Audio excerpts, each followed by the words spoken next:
Welcome back, everyone, to another episode of our aftermarket review, where every afternoon after the bell, we dive into the market, see how they moved, get into my stock picks from this morning, go over the P&L, see if we come out ahead.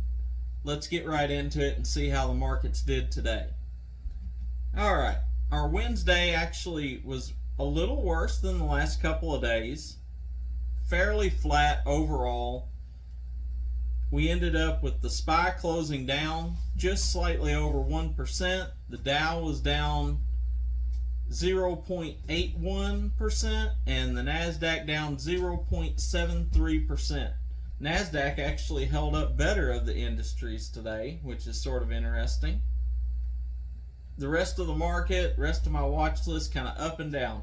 Had stocks that was moving 10-12%, had stocks that was down 4-5%. So pretty mixed day overall.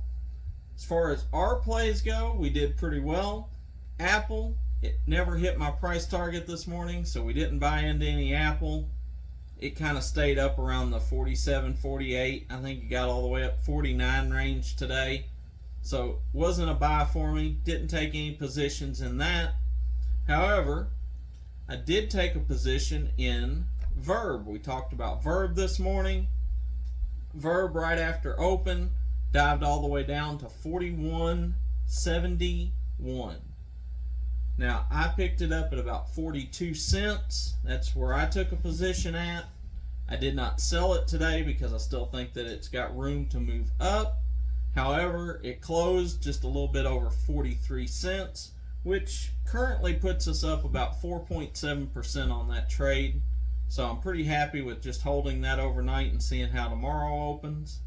But that was pretty good on that. And then the other stock I talked about this morning was Beachbody, ticker symbol BODY. And I said that I was interested in taking a position in it this morning because it had gotten beat down so bad. It was beat down more than 12% yesterday. I figured that there'd be a chance of a good little pop this morning. So I took a position in it at $1.74. It actually dropped down lower, and right after open dropped under $1.71. So if you picked it up even cheaper, great. But I got it in at $1.74. I wrote it up to $1.84, which represented a 5.7% gain on that investment. So I was real happy with that. Made us a good little profit. Wrote it up nicely. It ended up topping out at $1.87, which was pretty good. I was happy with where I got out at. If you got up a little bit higher, great there. But 5.7% on that trade, and we're already up 4.7% on Verb. Hopefully tomorrow it opens up even better. Now, I wanted to talk about, I mentioned IMPP earlier today. I said that oil was still on the rise and that IMPP still had a lot of move. And of course, anyone out there that's in IMPP also knows that IMPP is a short play. It's a short squeeze candidate. Last time, IMPP went from the upper 40-cent range up to 85 cents, which we actually was above 88 cents today. Within 1 week, it got to 85 cents on a Tuesday, and by that Friday, it was already up $2.40 a share. Now, I'm not saying this time could be the same, but last time it made this kind of move, that's what it did, and within 2.5 weeks, we were up $9.70. I'd love to see that happen again. However, the reason I brought up IMPP this afternoon is there's another little company I wanted to bring up, and that is CEI. If you're trading CEI or have traded CEI in the past, last time IMPP had its big move up, CEI trailed it by just a couple of days. So IMPP blew up, CEI was still trading flat, and a couple of days later, it blew up. I figure people probably rotated out of IMPP into CEI, and that's why it got its big rise up. And I bring that up because over the last 2 days, IMPP is up over 37%, and yet CEI is actually down almost 3%. So there's a really good opportunity. The odds are over the next few days we could see CEI get a pump and really drive up in price. So I wanted to put that on your watch list for you. Another stock I wanted to talk about today is Rigel Pharmacy. Now, they got beat down really bad today. I happened to notice them on my market watch. They've ended up closing the day down over 60%. Their drug candidate got rejected in the stage 3 trials, and they just got slaughtered today. No other news really bad about the company. I mean, it's never good when your drug gets rejected. However, this stock historically has never traded below $1.50. And it got beat down today. The lowest I seen it was about 67 cents. However, I did buy into it at about 75 cents today, just thinking that kind of like our body play. It got beat down over 60%, and no real reason why it should be beat down that badly. I'd like to see it get a good little 10, 15, maybe 20% pop over the next couple of days. So that's how I'm playing that.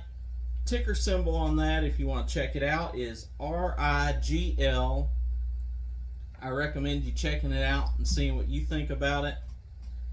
One more thing before I go this afternoon, I wanted to give a shout out to Marcus and Manuela's. I hope I said that right. They posted a comment on this morning's video. It said, what is the percentage of gain you look for before getting out of a stock? Great question. I want to answer that the best way that I can, and that is that every single stock you have to treat as an individual. If you treat all your stocks the exact same way, you're going to lose money. Apple, for instance, I know that Apple don't move a whole lot during the day. So if I get up 2 to 3%, I start looking for my exit position. A stock like IMPP, on the other hand, it's no problem for a stock like that to run 8, 10, 12, 15, 20% in a day.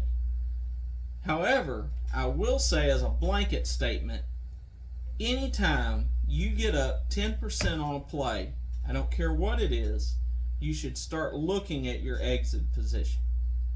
It doesn't mean you have to exit out of it at 10%, but you need to be watching it. You need to either look at liquidating or taking out a part of your position and locking up them gains, or putting in a trailing stop loss, or putting in a stop loss to if it falls back below a certain point. Because there is nothing worse, I assure you, I've done it. There's nothing worse than being up 10, 15, 20% on a stock and then giving it all back before the day's out and closing in the red. It's just sickening. You don't want to do that. So anytime I'm up 10%, I start looking at where my exit's going to be. I'm watching volume patterns. I'm watching the buy and sells. And when I start seeing weakness, I start looking to go ahead and liquidate out of that position. And again, it's completely different. If you're not day trading, if you're holding a stock, completely different set of rules. But if you're day trading and you're up 10% on your play, I'd start looking at where I'm going to take a position out at. So that's my advice to you. Please, if you have any questions, feel free to leave them in the comments below. I'd love to answer them for you. That's what I'm here for. I want to help mentor you, teach you, guide you. So if you got questions or you got a topic you would like to see covered, leave it in the comments below. I'll get back to you just as soon as I can. I hope I answered that question well for you. If you got any other questions, just drop them in the comments. Do me a favor, if this brought you any value, go down and hit the like button for me. It really helps the channel. I want to get it out there to as many people as possible. Go ahead and hit the like or the subscribe and notification bell, because you don't want to miss any of the upcoming videos. I know I'm new to this YouTube thing. I hope to get better at being in front of a camera. It's not something I've ever been used to, but I am here to give you the best and most up-to-date information that I possibly can.